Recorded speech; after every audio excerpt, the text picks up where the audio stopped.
સવારે ઉઠવું એટલે ખભો એટલો અકળાયેલો રહે છે કે મને માથું ઓળવામાં કે કપડાં પહેરવામાં મુશ્કેલી થાય છે. ઈ જ છે ફ્રોઝન શોલ્ડર.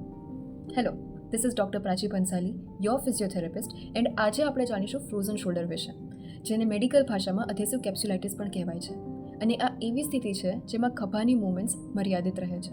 આ સ્થિતિમાં હાથ ઉપર ઉઠાવો કે પાછળ લાવવો કે પાછળ રાખવો મુશ્કેલ બની જાય છે. અને આ માત્ર સ્ટિફનેસ નથી, આ દુખાવા સાથે આવે છે અને ડેલી એક્ટિવિટીઝ પર અસર કરે છે. ફ્રોઝન શોલ્ડરના 3 સ્ટેજીસ હોય છે. First is freezing stage. અહીં દુખાવો ધીમે ધીમે વધે છે, ખભાની મૂવમેન્ટ્સ ઘટે છે અને આ stage around 6 weeks to 9 months સુધી ચાલે છે. Second is frozen stage. આમાં દુખાવો થોડો ઘટે છે પણ ખભાની સ્ટિફનેસ વધી જાય છે, ડેલી એક્ટિવિટીઝ કરવામાં મુશ્કેલી પડે છે અને આ સ્ટેજ અરાઉન્ડ 6 ટુ 9 મંથ્સ ચાલે છે. Third is thawing stage. આમાં ખભાની મૂવમેન્ટ્સ ધીમે ધીમે વધે તો છે પણ આના રિકવરી માટે 5 મહિનાથી 2 વર્ષ લાગી જાય છે. સો as physiotherapist the most important thing જે અમે પેશન્ટ્સને રેકમેન્ડ કરી પેઇનફુલ સ્ટેજીસ દરમિયાન પણ is to maintain as much strength and range of motion around the shoulder as possible. Gentle guided exercises make a big difference.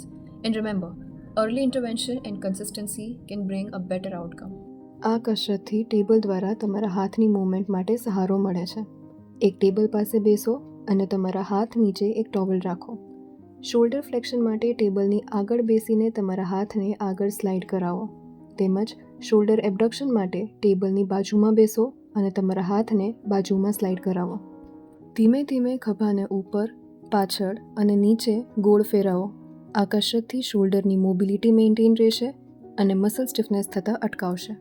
આ કસરતથી ખભાના આસપાસના મસલ્સને મજબૂત બનાવવાથી મુખ્ય ખભાના સાંધા પર થતો દબાણ થોડો ઓછો થાય છે. આ બધી એક્સરસાઇઝીસ ફ્રોઝન શોલ્ડરના શરૂઆતના સ્ટેજીસ માટે સેફ છે, ઘરે કરી શકાય તેવી છે અને દુખાવો વધ્યા વગર ખભાની મૂવમેન્ટ્સ જાળવવા માટે હેલ્પફુલ છે. તો આવી જ રીતે વધારે હેલ્થ અને ફિઝિયોની જાણકારી માટે ફોલો કરો. Thank you.